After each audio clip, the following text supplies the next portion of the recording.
ॐ नमः भगवते वासुदेवाय।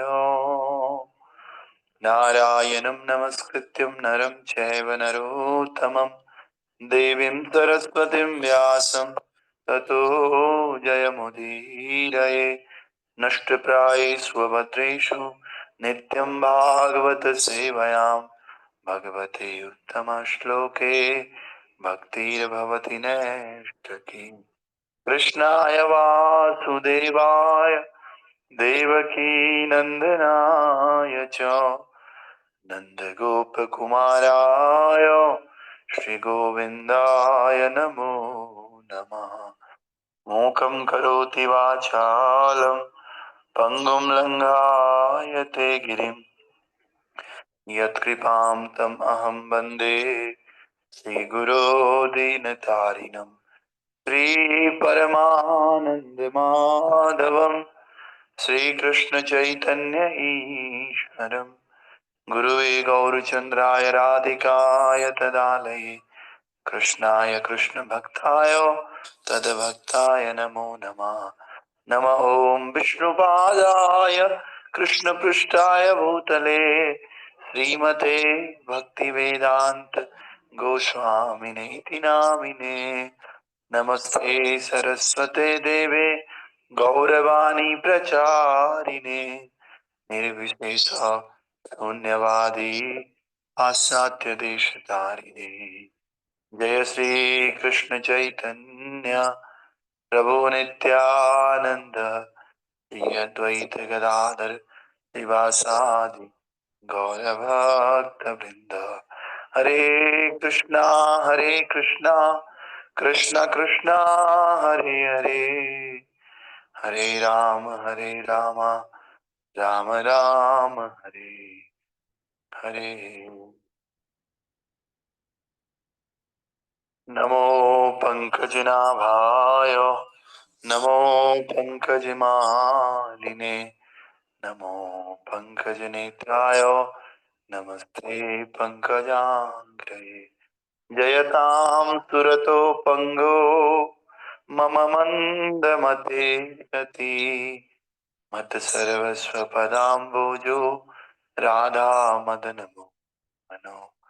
श्रीमनरासरसारम्भी वंशी वटतटे स्थिता कर्षणवेणुस्वनैर्गोपी गोपीनाथ सहिष्णुना आजानुलम्बितभुजो कनकावदातो संकीर्तनैकपितरो कमलायताक्षो विश्वम्भरो द्विजभरो युगधर्मपारो वन्दे जगत्प्रियकरो करुणावतारो। कृष्णवर्णं पिसा कृष्णं साङ्गोपाङ्गस्थपार्षदं यज्ञसङ्कीर्तनप्राये यजन्ते सुमेधसा। ग्रंथराज श्रीमद्भागवत महापुराण की जय। श्रील प्रभुपाद गुरु महाराज की, अनंत कोटि वैष्णव वृंद की, अक्षय तृतीय महामहोत्सव की जय। श्री श्री जगन्नाथ बलदेव सुभद्रा चक्र सुदर्शन की जय। श्री गौर निताय की जय। श्री गोपाल की जय। श्री नरसिंह देव प्रहलाद महाराज की जय। पंच तत्व की जय। राधा श्याम सुंदर की जय। राधा राधिका रमन की जय। कृष्ण बलराम की जय। गौर निताय की जय। निताय गौर प्रेमानंदे हरि हरि बोल। आप सभी भक्तों का स्वागत है। आज अक्षय तृतीया के पावन अवसर पर हम श्रीमद् भागवत महापुराण का दूसरा स्कंद पढ़ रहे हैं और इस दूसरे स्कंद का हम दूसरा अध्याय पढ़ रहे हैं। इसका नाम है हृदय में भगवान और आज का श्लोक संख्या 2 हमने कल पढ़ लिया था, वैसे लेकिन इसका तात्पर्य नहीं हुआ था, इसीलिए हम ये श्लोक दोबारा पढ़ेंगे। तावदस्य हि ब्रह्मण एष पंथा यन्नामर्भिध्यायति धीर पार्थे परिभ्रमस्तत्र न विन्दते अर्थान् मायामयेवासनया शयान। तावदस्य हि ब्रह्मण एष पंथा यन्नामभिर्ध्यायति धीर पार्थे परिभ्रमस्तत्र न विन्दतीर्थान् मायामयेवास्तनया शयान आब्दस्य हि ब्रह्मणैः पन्था यन्नामभिर्ध्यायति धीर पार्थे परिभ्रमस्तत्र न विन्दतीर्थान् मायामयेवास्तनया शयान। हरि बोल। हरे कृष्ण। हरे कृष्ण प्रभु जी। यस। शाब्दस्य हि ब्रह्मण एष पंथा यन्नाम यन्नामभिर्दयाति धीर पार्थे परिभ्रमस्तत्र न विदन्ते अर्थान् मया मयेवासनया शयाना। ओके, तो इसका अर्थ इस प्रकार से था। वैदिक ध्वनियों यानी कि वेद वाणी को प्रस्तुत करने की विधि इतनी आकर्षक होती है कि वो व्यक्ति की बुद्धि को स्वर्ग जैसी व्यर्थ की वस्तुओं की ओर लेकर के जाती है। बद्ध जीव ऐसी स्वार्गिक मायामयी वासनाओं के स्वप्नों में मंडराते रहते हैं, लेकिन ऐसे स्थानों में वे सच्चे सुख की प्राप्ति नहीं कर पाते हैं। तो कल हमने इसको समझाया था कि किस प्रकार से वेदों में कुछ ऐसी बातें भी लिखी होती हैं जो हमें बहुत आकर्षक करती हैं, आकर्षित करती हैं। और जैसे स्वर्ग, हमें लगता है हम स्वर्ग जाएंगे, भोग करेंगे, लेकिन वास्तव में कह रहे हैं कि ऐसे स्थानों में सच्चा सुख नहीं है। तो सच्चा सुख कहाँ है वो तो आगे पता चलेगा। तो फिलहाल हम इसका तात्पर्य पढ़ेंगे। तात्पर्य भाई अर्चनीय वंदनीय प्रातः स्मरणीय जगत गुरु श्रील प्रभुपाद जी द्वारा। श्रील प्रभुपाद की जय। बद्ध जीव भौतिक संसार के भीतर ब्रह्मांड की सीमा तक भी सुख के लिए तरह तरह की योजनाएं बनाने में व्यस्त रहता है। वो इस पृथ्वी ग्रह पर उपलब्ध सुविधाओं से भी संतुष्ट नहीं होता है, जहां उसने प्रकृति के संसाधनों का शोषण अपनी शक्ति के अनुसार महत्तम मात्रा में किया है। वो चंद्रमा या शुक्र लोक में भी वहां के संसाधनों का दोहन करने के लिए जाना चाहता है। कल भी हमने इसकी चर्चा की थी। हम ऊपर के लोगों को जाना चाहते हैं, लेकिन सेवा के भाव से नहीं जाना चाहते। हम वहां पर भी वहां के संसाधनों को यूज करना चाहते हैं, उनका शोषण करना चाहते हैं, है ना। तो प्रकार से आगे कह रहे हैं कि भैया, लेकिन भगवान भगवत गीता में इस ब्रह्मांड के असंख्य ग्रहों तथा अन्य प्रणालियों के ग्रहों की व्यर्थता के विषय में हमें बता रहे हैं। यहाँ पर जाना व्यर्थ है। ब्रह्मांडों की संख्या असंख्य है और इनमें से प्रत्येक ब्रह्मांड में असंख्य ग्रह हैं, लेकिन इनमें से कोई भी ग्रह भौतिक जीवन के मुख्य दुखों जैसे जन्म मृत्यु जरा तथा व्याधि के दुखों से सुरक्षित नहीं है। बहुत सारे लोग हैं, लेकिन इन सारे लोगों में हम भौतिक जीवन के जो असली कष्ट हैं, इनसे हमें सुरक्षा नहीं मिल सकती। भगवान का कहना है कि ब्रह्मलोक अथवा सत्यलोक जैसे सबसे बड़े लोक भी रहने के लिए उपयुक्त स्थान नहीं है। कोई सोचेगा कि भाई मैं तो ब्रह्मलोक पहुंच जाऊंगा तो मेरा उद्धार हो जाएगा। अरे वो भी रहने लायक जगह नहीं है, क्योंकि यहाँ भी उपयुक्त दुख पाए जाते हैं और बद्धजीव सकाम कर्म के नियमों से जकड़े हुए हैं। अतएव वे कभी ब्रह्मलोक जाते हैं तो कभी पुनः पाताल लोक को लौट आते हैं, मानो झूले पर चढ़े हुए अज्ञानी बालक हो। जैसे झूले वाला बालक होता है ना, कभी एकदम पीछे चले जाता है और कभी एकदम आगे चले जाता है। तो इसी प्रकार से ये भी है। असली सुख तो भगवान के राज्य में है, जहाँ जीव को ये भौतिक कष्ट सहन नहीं करने होती। अतएव जीवों के लिए सकाम कर्म की वैदिक विधियां भ्रामक हैं। कह रहे हैं, असली जो सुख है वो तो भगवान के धाम में है, भगवान के राज्य में।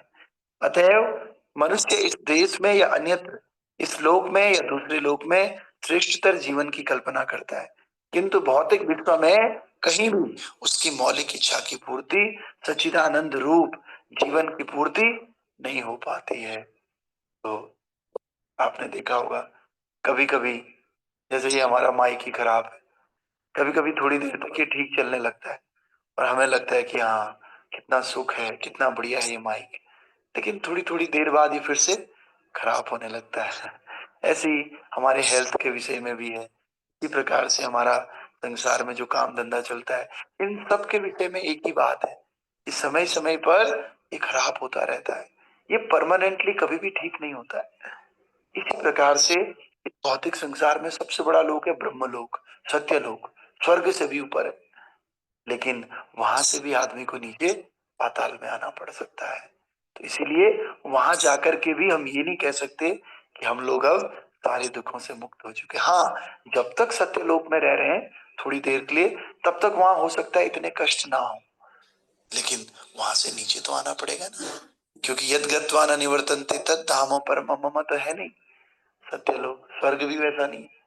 तो इसी प्रकार से जैसे हमारा दिन है, हमारे दिन में हम दिन भर गधा मजूरी करते हैं, काम धंधा करते हैं, थोड़ी देर के लिए 1 घंटे के लिए हमें ब्रेक मिल जाता है और हम सोचते हैं कि हमारी नौकरी तो बहुत बढ़िया है। क्यों है नौकरी बढ़िया? अरे देखो कहाँ कुछ करना ही नहीं पड़ रहा। भैया ये 1 घंटे के लिए है, जैसे बेल बजेगी तुम्हें जाना पड़ेगा।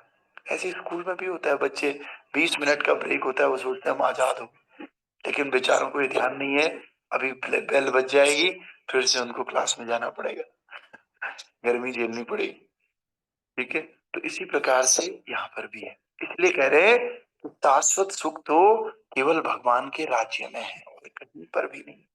इसलिए सब लोग भगवान के धाम जाना चाहते हैं, जो थोड़ा भी बुद्धिमान व्यक्ति है। जो बुद्धिमान नहीं है वो या तो इसी संसार में रहना चाहता है, या फिर स्वर्ग जाना चाहता है, या ब्रह्मलोक जाना चाहता है, या देवताओं के लोक जाना चाहता है। लेकिन आचार्य ग्रंथ और वेदों का सार केवल ये बताता है, जो बुद्धिमान व्यक्ति है वो केवल भगवान के धाम जाना चाहता है, क्योंकि यत्र गत्वा न निवर्तन्ते तद्धाम परमम मम।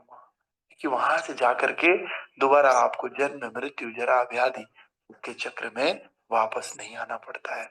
बाकी इस भौतिक संसार में ब्रह्मलोक तक भी पहुंच जाओ तब भी आपको वापस आना पड़ेगा।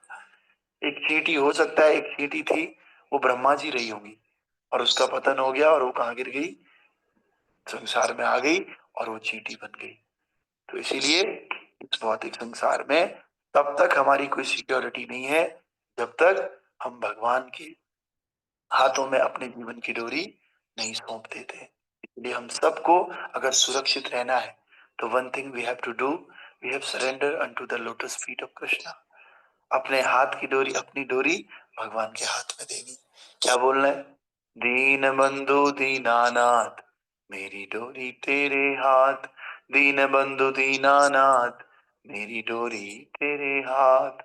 तो दीन बंधु दीनानाथ, हम सब दीनों के नाथ हैं भगवान श्री कृष्ण। उनके हाथ में अगर डोरी देते हैं तो इस डोरी को बहुत अच्छे से खींचते हैं अपने अनुसार और हमारा भला करते हैं। ठीक है, तो इस प्रकार से आगे कह रहे हैं कि सचिद किंतु भौतिक विश्व में कहीं भी उसकी इच्छा पूर्ति सचिदानंद रूप जीवन की पूर्ति नहीं हो पाती। श्रील सुखदेव गोस्वामी अप्रत्यक्ष रूप से महाराज परीक्षित को ये बताना चाहते हैं कि जीवन की अंतिम अवस्था में उन्हें अपने मन में तथाकथित स्वर्ग लोक जाने की इच्छा नहीं लानी चाहिए, अपितु उन्हें अपने घर भगवान के धाम जाने की तैयारी करनी चाहिए।